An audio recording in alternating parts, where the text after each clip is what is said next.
Welcome to our April 15th. It's tax day today, 2025. It's the Ogden City Council meeting. Let the roll call reflect that. All council members are present, with the exceptions of Chair White, who is electronic with us today, I believe. Chair White, would you like to say hello? Hello. Hopefully this works. Hey, we do hear you. That's good. That's all right. Good. Good news. Okay, we have asked a member of our audience today, one of our veterans. He goes by Mr. Vigilante, and we asked him to lead us in the pledge today.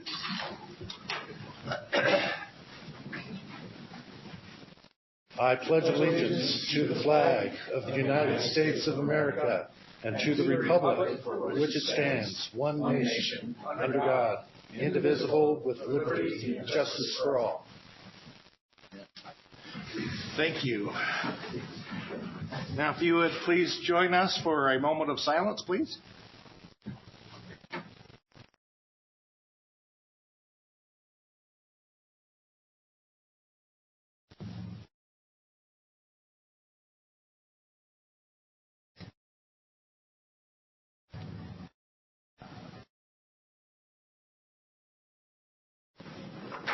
Thank you. Next item on our agenda is acknowledgments, and we do have one that is on the agenda today, Sexual Assault Awareness Month, and we've asked Councilmember Myers if he would present that one for us. Thank you, Mr. Vice Chair. We recognize Wednesday, April 30th, as Denim Day, observed during Sexual Assault Awareness Month. This day serves as a reminder that sexual violence and victim blaming have no place in our community. We stand with survivors and acknowledge the difficult realities that they face. We also recognize the critical work done by local organizations like the YCC, who lead efforts in prevention, education, and survivor support. We're honored to have the Executive Director of the YCC, Danette Stanger, here with us tonight and acknowledge her presence. Our role is to listen, to learn, and support those working on the front lines. We encourage our community to engage in meaningful ways that promote safety, equity, and hearing for all. Thank you, Mr. Vice Chair. Thank you. Recording in progress. Okay. Don't have to redo everything, do we? Okay. That's good. All right. We have next item is new business, proposed financial auditor contract. And minutes. Well, I turned my page over and skipped too far. Yeah, let's do the minutes. Thank you so much. Yeah, I appreciate you guys keeping me in line. So, approval of minutes, the joint work session on March 4th, 2025. Councilmember Blair? Yes, thank you. I have reviewed those minutes and found them to be accurate. And the regular meeting of March 4th, 2025. Councilmember Tabarka? Yes, Vice Chair, I've read those, and they're correct to my recollection. And finally, the joint work session of March 11th, 2025. Councilmember Graff? Yes, I've reviewed them and find them to be correct to the best of my recollection, and I move that we accept the minutes as put forth. Second. Okay, we have a motion by Councilmember Graff, a second by Councilmember Blair to approve the minutes. This is a voice vote. All in favor? Aye. Aye. Are there any opposed? Okay, they stand approved. Now we'll go to the new business. Proposed financial auditor contract. Mr. Symes, welcome. Thank you very much. I know you guys are just so eager to hear about auditing contracts. It's just the most exciting thing you're going to hear about all night. So on your agenda tonight is a proposal for you to adopt a new contract with an auditor. So the city's current contract for auditing services ended with the FY24 audit. And in January, the City Council office published a new RFP for auditing services. This RFP was published on the city's website and in the Standard Examiner 2 separate times, and was also sent to a list of what are called disadvantaged business enterprises. And this is a list that's put together by the city's purchasing division, and they research federal databases and websites of relevant businesses categorized as small, minority, women, veteran-owned, and other disadvantaged enterprises, with most of those firms being in Utah, some in the surrounding areas. So there were 79 businesses on that list as well. So that's who it was noticed to. So the RFP period closed in February, and the city received just one proposal, and that was from HBME. HBME has been the city's auditor for the past 5 years. Staff is very happy with them, but we still wanted to ensure that a proper review took place of the proposal. So in order to do that, an internal review committee was created to review and score the proposal based on the criteria that was listed in the RFP. And this group included representatives from the council office, finance staff, and community development. So in addition to that internal review, the city's financial audit committee reviewed the proposal in a public meeting on March 19th. The committee reviewed the proposal, received a presentation from HBME, and voted to recommend approval of HBME to the council as the city's auditor. The proposal for the council is to approve the contract for the auditing services with HBME. The contract that you have is for 3 years with an option for 2 additional years if approved by the council. So that contract would cover the audits for fiscal years 2025, 26, and 27 with a 2-year extension covering 28 and 29. So if you have any questions for me, I'd be happy to answer those. Any questions for Mr. Symes? I guess HBME is really kind of the only show in town for a while now, huh? Yep. So we did just have one, and one thing I didn't mention was that in addition to those other reviews with the internal committee and the audit committee, I was able to contact the references that they submitted and talk to some of the other cities. One of the other cities south of us, they went through the RFP process at the same time. They did the same kind of advertising, and they actually did targeted advertising, and they also only ended up with one. And that actually was HBME. So, yeah, it seems like the pool is shrinking a little bit. Something that we'll consider in a few years when we do this again is, just making sure we get the word out to everybody. Okay. Vice Chair, I think I'd also make a comment that within HBME, they have different folks that can participate in different ways, engaging in the city, and so it's not necessarily the same auditor every time. So that's some of that to help. Fresh eyes. Yeah, fresh eyes. Yep. Yeah. Thank you. Any other comments or questions? I also have the privilege of sitting on that audit committee and received the report a little more in detail about HBME, and they just have an outstanding process in their auditing procedures. And also want to acknowledge our financial staff here at the city, because only variance that they found that was, I can remember today, that was out of alignment was that our reserves were a little bit higher than what they should have been, which is a good problem to have. But part of that was a result of the fact that interest rates were a little bit higher than what we anticipated. But I just am so impressed with HBME, with their procedures and their policies. And I think they just shine a light on our city and the strictness and exactness of how our administrative financial staff is taking care of our city. So it's a real positive for me to express my gratitude to these two entities, to our city financial administration city and HBME. They've just done a phenomenal job. And with that having been said, I'd like to make a motion that we approve Resolution 2025-7 and adopt that contract with HBME. Second. We have a motion by Councilmember Myers, second by Councilmember Ritchie, to adopt proposed resolution 2025-7. This is a roll call vote.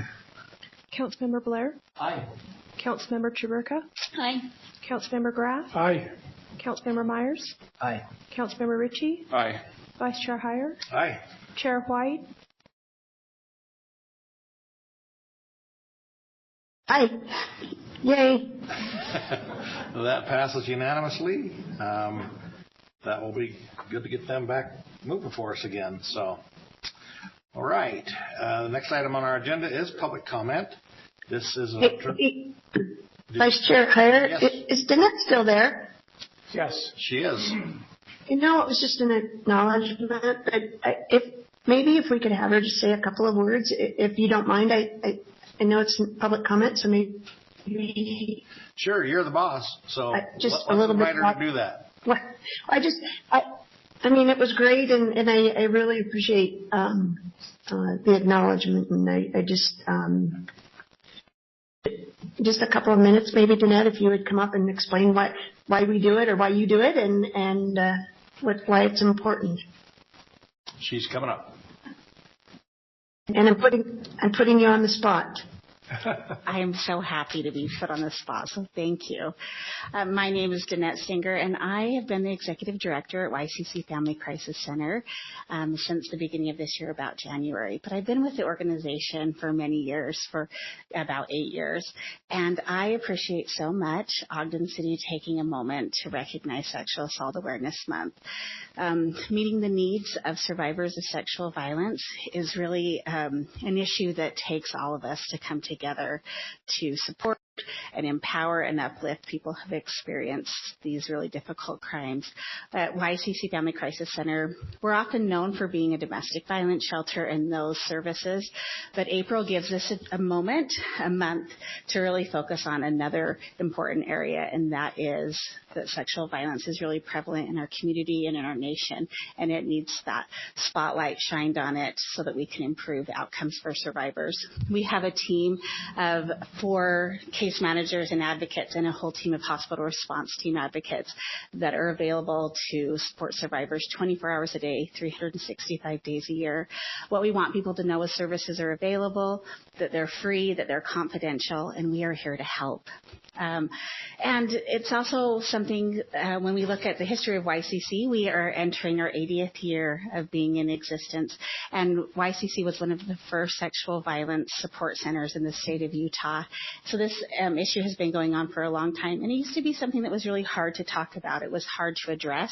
And it was one of those issues in our community that we've struggled to overcome. But I truly believe that through the support of our city, of our community, volunteers, and people that are dedicated to ending sexual violence, that we are making extreme amounts of progress and support for survivors as we move forward. And I just want to take a moment on behalf of my staff, myself, and the survivors that we serve. And thank you guys for taking just a moment out of this busy meeting to acknowledge this really important month. Really quickly, because Denim Day was mentioned, I want to tell you a little bit about that. That is actually an international movement where understanding sexual violence and where it comes from is the purpose of Denim Day, and it comes from a court case out of Italy where the survivor was found to have contributed to the crime because she was wearing tight pants, and if she hadn't wanted that event to happen, she couldn't have taken those off. And so Denim Day started as a movement when a person was not held accountable for their crime, and so the prosecutors and the advocates wore denim to support that survivor, and it has since become an international movement. So on April 30th and throughout certain days throughout the month, we'll be wearing denim to just show solidarity for victims of sexual violence. Another thing that our organization is doing is we have an art exhibit at the Monarch to kind of bring light to people who are wearing all different types of things when they're sexually assaulted, that it's never the survivor's fault that this happened to them. It's not due to what they were wearing or where they were at, that the root cause of sexual violence needs to be placed on people that are perpetrating that crime, and we reduce victim blaming and support survivors. So that's just a little bit about this month and what we're doing, and we appreciate your support in getting the messaging out there that all of our community partners can refer clients and survivors regardless of when their assault happened, whether it was previously in their life or in childhood. We are here to support survivors today, tomorrow, and in the future. So we thank you guys very much. Thank you. Appreciate you being here. Thanks, Thank Annette. you. Thank you. Okay, now we'll have public comment. To be considerate of everyone, please limit your comments to 3 minutes and give us your name for the record. Right, so my name is Cliff, but I go by the Vigilante, and I live here in Utah. I was noticing when I came into the door the rules of decorum here. I want to talk about the Constitution a little bit because it's very important to me. I swore an oath to it when I was 17 years old, and it's pretty important. And I want to just start by the First Amendment. First Amendment of the Constitution. I'm going to start with religion. We can practice it or not practice it. And we can worship any God we want to or not, as was demonstrated here tonight. Assembly. We're all here, assembled. And we have a right to be here. It's an individual right. So if there was just one in the room, we'd have a right to be here. Okay. The next one is press. I have a camera. I plan on disseminating that to the public. It's an individual right. We all have a right to be press. Petition. Petition our redress our grievances to the government, which means, and you're part of the government, right? So if we have a grievance, we have a right to redress our government. And that means that brings us to speech. It means we can say anything we want. So we can disparage if we want to. It's a constitutional right, and you can't infringe on that. We can cuss. We can say whatever we want in our 3 minutes here. That's all I've got. Thank you. Anyone else?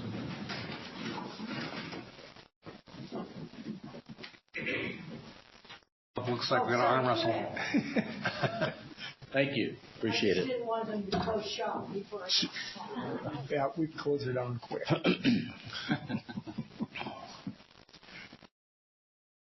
My name is Dr. Walt English. I live in Syracuse, Utah. I'm here tonight to seek justice against 6 of your police officers of the Ogden Police Department. They are Sergeant Hill, Officer Moore, Officer Parker, Officer Tolman, Officer Edwardi, and Officer Velowis. Recently, I have documented over 21 Utah state laws they have broken and 9 federal laws they have broken. I am here today to ask you, you're the mayor, correct? The mayor, to press criminal charges against these 6 officers, and after your investigation, terminate all officers from the Ogden Police Department. Additionally, I want to call your attention to the following egregious and unnecessary acts of violence and excessive force against citizens of Ogden committed by your shameful police department. The beating of Rand Brim, Sean Sims, Darcy Layton, the murder of Giovanni Mercado Adul. Let's not forget that the years of harassment of Dawn Marie Newman and the fact that Master Sergeant, and I would like you to look into this, Mayor, Buck placed a false and illegal, put her name on a gang list, which has ruined her ability to renew her dental hygiene license with the state, and with constant jailing at the whims of the Ogden Police Department. In addition, there are 13 other women that live in Weber that have had their lives turned upside down and ruined by the Ogden Police Department.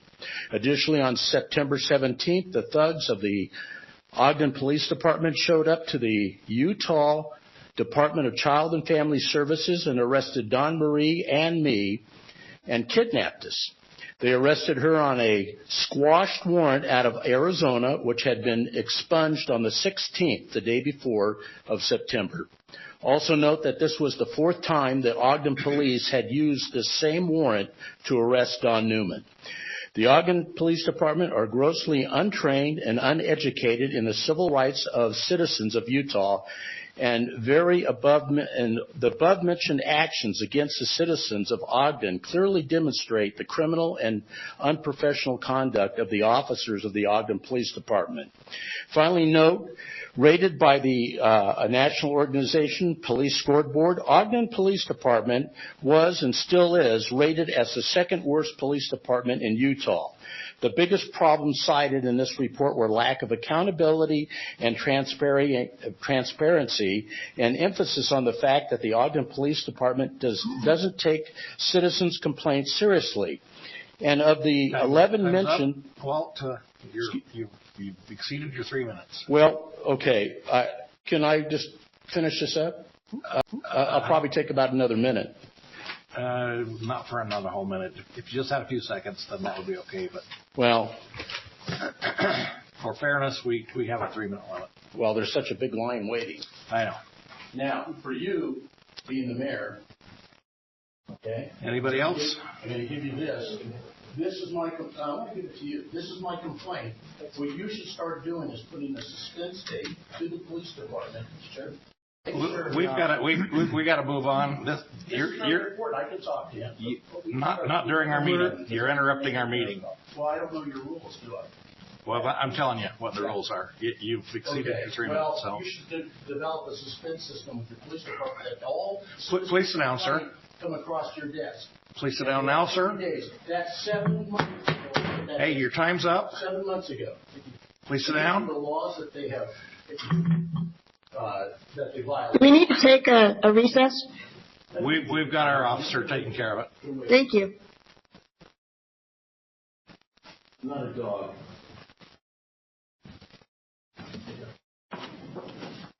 Okay, Laura? Laura Lewis, Ogden City resident. I would like to comment on I didn't come here to do this, but since it came up. I happen to have been a neighbor of Dawn Marie Newman's, and there was a lot of police presence. They would sneak around our neighborhood, go through our backyards to get to her house. And I didn't know her real well, but I never saw any gang activity or anything up at that house. It's a mystery to me what happened to her and while she's in jail. And I would like to know what happened there. I'm not saying she wasn't responsible for what happened, but there was so many officers sneaking around our neighborhood. Her little boy disappeared, and that's when it all started. But anyway, that's not what I came to talk about. First of all, Mayor, I watched one of your podcasts. I think it was a week ago Friday, where it was you and your wife. And I found that to be very productive, that format, because you went over issues that I don't feel, when we have those really heated arguments, I don't think all the information comes out. So we really never know why decisions are made and the reasons. So it's really nice, that format, when you can go back and review those. The housing, I had no idea. We had 2,000 apartment buildings already committed to this city, and I would be cussing you for that. So now I don't have to. But anyway, the other thing I wanted to talk about were the fees. Kind of made me really nervous when I first looked at those fees, and I saw $25 and to rent a pickleball court, and $19.50 for lights, and then I saw a membership fee. And I just want to clarify a couple of things. So if I buy a senior pass for $250, that gets me into the facility to do whatever I want once I'm in there. The way I understand it, yeah. Okay. I think the classes would be separate. Yeah, the classes are separate. But if I want to make sure, it sounds like there's only going to be guaranteed one court open for members. The other two could be already reserved. So if I want to reserve a court, I pay an additional $26 to reserve that court in addition to my membership. Is that correct? And I know you can't answer. And then I understand from the way they were talking, these were 3 outdoor courts. And I thought we were going to have some indoor courts. I thought there were at least that previously we had them on the basketball courts. The lines were painted on there as well, and then we took out courts. Are they still going to be there? And what was the other thing I had on here? Well, I'm glad you're honoring silver sneakers. That's a real benefit for seniors. And then are you going to start charging for the other public courts, outdoor courts? Why is this the exception? We will get you some answers. We have somebody here that knows the answers to all those things. Is there anyone else that would like to address the council?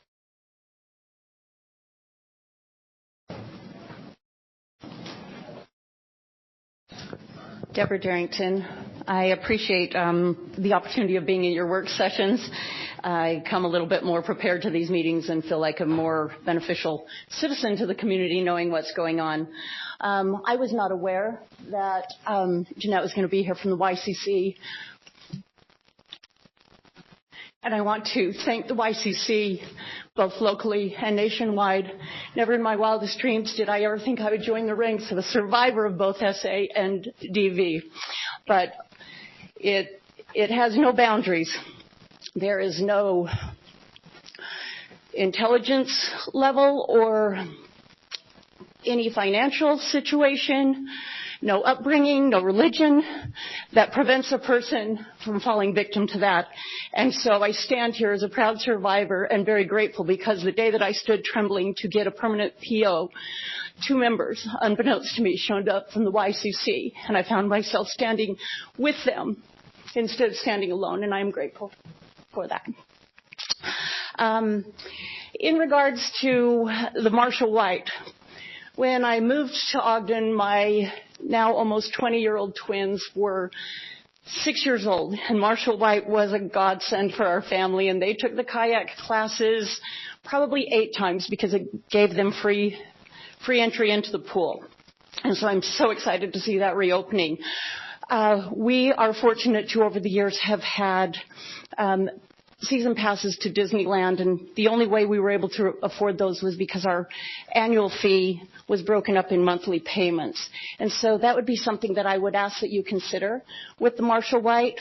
There are those that fall into a category where they are able to qualify for a lesser or a discounted rate, but there are very, very many of our citizens that go to work every single day, but because of a medical situation, or because their father or mother works on commission, or because their work is seasonal, they may not be able to come up with that $600 for a membership for their family. And an easy way to balance that out, I would suggest maybe $60 for 10 consecutive months, and then the last 2 are free. And that comes November and December, which frees up money for Christmas. And then lastly is on a personal note from what has been a very passionate subject down with the acquisition of Aspen.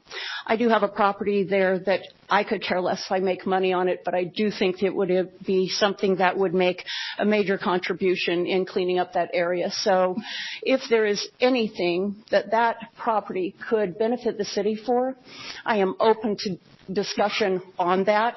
It is a beautiful 22,000 square foot property. We have just done a facelift on the outside, but we are ready to gut the inside. So if there's anything that the city needs that would benefit in that area, my time and property are yours. Thank you. Thank you.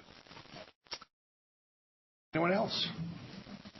You have a hand raised online. Heath Sato. Hi, everyone. Heath Sato, Ogden resident. First off, in regards to the proposal discussed in the work session today, the rezoning of 2850 Washington from CP3 to R3, I'd like to speak up in support of that as you guys consider that. I'm sure you know the Dailies are well-respected, longtime community members whose businesses have strengthened our local connections, mostly in their coffee shops. I have no doubt they'll thoughtfully develop that property, and I know it's a challenging property that's remained vacant for years. Since it's located within walking distance of the heart of downtown, I think this project aligns with our goals to increase housing density in our central area. I really strongly prefer smaller, self-funded, community-focused development like this by established residents over the taxpayer-subsidized mega projects by outside developers we've been seeing so much of in recent years. And I really feel like we need to stop getting in the way of good local developers. This is precisely the kind of development our city should support, and the Daily shouldn't be penalized for the long lag in the city's zoning reform process. So I hope you'll think about that. And speaking of our growing vision of a more walkable city and mega projects, I'm growing concerned about the increasing length of delay for the paid parking system that was intended to fund the parking decks we are paying the Wonder Block developers to build in order to support their development. I'd like to know where we currently stand on implementation, whether we're considering abandoning the system altogether, and if so, how the city plans to address the significant debt obligation. Thanks. Thanks, Heath. Anyone else? Okay. Comments from the mayor? Thank you, Mr. Chair. You're going to address some of these things.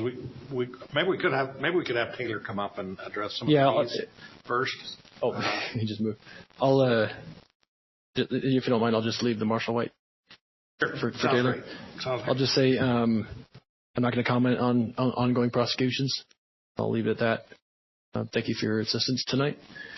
To Laura, thanks for listening to the podcast. That's actually the intent, is that, is our world just boiled down to a talking point or a headline or however many characters fit within a certain social media? Yet day-to-day life for America is much more difficult than that. And so we're making decisions, right? I feel like we as Americans, and I certainly can't change it for all of America, but we can do our best to change it here, is I just want people to know where I'm coming from when I make decisions. And I don't expect everybody to agree with me. And I think it's okay that they don't. I would ask that people would just respect that it's a decision that has to be made, that I'm in a position that I need to take in a lot of information, hear a lot of different viewpoints. I need to take into consideration the immediate situation before us. I also need to think bigger picture and longer term. That's the job of the mayor. It's a very singular position for that reason. And I just want people to know that I do take my decision making and my job real seriously, and that there's rationale and information that usually informs my decisions. And so thanks for taking time to frankly suspend belief and just listen and learn. And I don't mind whatever decision you land on. I think that we owe it to each other in Ogden to allow that space for each other and to just accept and to agree that we just have a disagreement. It doesn't mean that we are good versus evil, you versus them versus us, left versus right, or whatever tribalism. We're just good people trying to make good decisions and trying to use the best information we possibly can to do it. The point you made about the apartments, yes, when I took office, there were 2,000 to 3,000 already approved apartment units. People are still seeing them go up now. And yes, I am blamed for those, and that's fine. It's the job. But the point is there are still some coming, and that these things take time to unwind.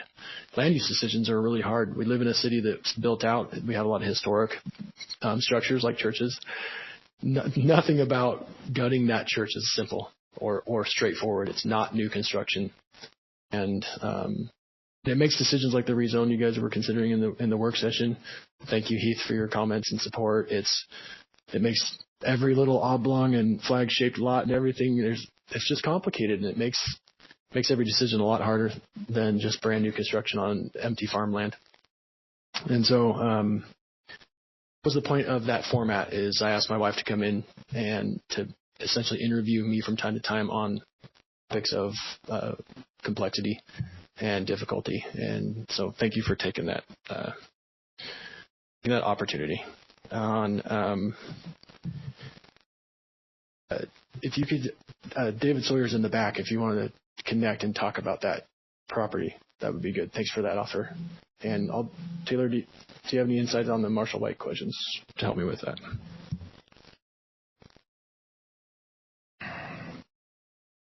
I believe specifically the question was about the pickleball and the use of that. So if you pay to get into the facility, like we mentioned with that, you're able to go and use the pickleball courts and to engage in those activities. The reason why we had it is in the event someone wanted to rent, say, a specific court or something later into the night. So there are portions of that facility you could rent and utilize as a purpose, but you don't have to pay that fee to go play pickleball.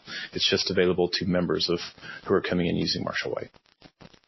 We'll have 3 courts, so it'll be awesome. But hopefully plenty of space for a little bit until we have to raise rates. Long time down the road. Okay. I forgot to answer the parking question too. Okay. Thanks for the note on that, Heath. Just last night, I believe it was. I think it was last night. Our parking advisory committee had their last meeting, and I'm looking forward to an update on their final recommendations to me to consider for final recommendations to you. And I'm sorry that you're frustrated by the delays, but the business community, some do share the frustration. Some don't. Some are very appreciative of the delay and having an opportunity to be at the table and to hear more information and have more detail to give some input. And now, frankly, the dynamic's been really good. They've been super constructive and helpful. really pinpointed where the pain points are from the business standpoint. And there is a whole range of issues and concerns which we're aware of. But I do think that recent activity in Electric Alley has really highlighted the need for a parking management plan. We are and have long been at the hands and at the mercy of others when it comes to downtown parking, and it's becoming really disruptive for downtown businesses and for patrons, frankly. And so we are also in a hurry. We're not in a hurry to mess it up, but we want to make sure we're in a hurry to get it right. We're very mindful of the bond and the debt burden associated with that and the oncoming payments for it. But I don't want to be making decisions solely on that. I want to make decisions that make it work for Ogden the best that we can. And I think that we're landing in that spot, and I will be preparing recommendations for your consideration in the near future. And we can come forward with more specifics on dates and so on when I have a better sense for what they're recommending. A couple quick things too. We've discussed it internally. We've tried to communicate it externally. The venues we've tried to communicate with haven't picked it up, so I just want to be really transparent with it here. Congratulations to Taylor Nielsen on his recent appointment to Deputy CAO position. Taylor Nielsen, he's been with us for a lot of years. He's known as a doer and a builder. He absolutely is an executor and gets things done. He's our city engineer. He'll maintain that title and that role for a while, and that's a really important role by statute and critical that we keep, especially in light of the massive infrastructure projects that are underway, like the pipeline project. But without Taylor, we wouldn't have been able to, and many, many others. We would not be where we're at on the pipeline. We wouldn't be where we're at on Marshall White. We wouldn't be where we're at with Wonder Block. We wouldn't be where we're at making progress on parking. We wouldn't be where we're at on a number of things. And so Taylor's going to be taking lead for us on a number of critical projects. He'll be leading from the 9th floor, reporting directly to Mara as the CAO.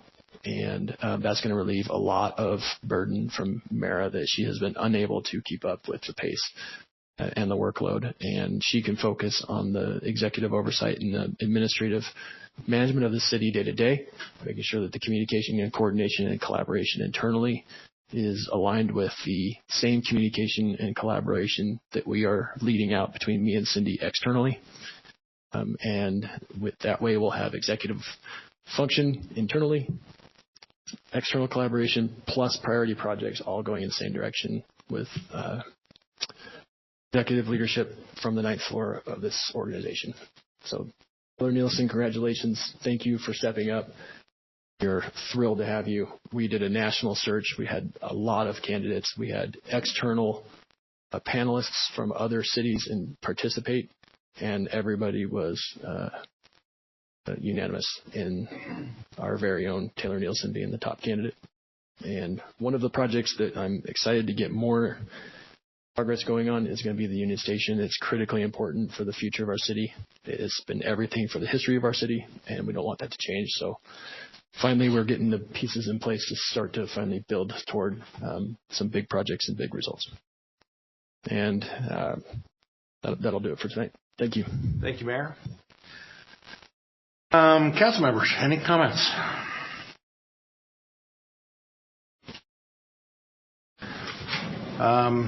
Doesn't look like it. To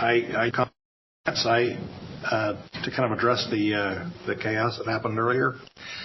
I also am a big fan of the Constitution, and I understand it pretty well as a lay citizen. But you cannot interrupt a meeting where people do have redress to the government by causing chaos. That's just never appropriate. That's not part of what the Constitution protects. And so I think we just need to be, and I'm sorry I was a little slow on the uptake when things started kind of getting out of hand. It takes you a minute to kind of realize what's going on. But I do appreciate those of you who are here and have respectfully addressed us. Those comments are always welcome.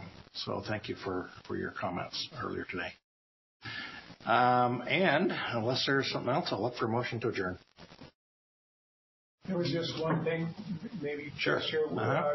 Mr. Sadow's belief that the Dailies were developing that multifamily project on Washington Boulevard, and that is not the case. The Dailies developed a storefront facing or fronting Washington Street, and this is a separate development proposal that came to us in the form of a rezone request tonight.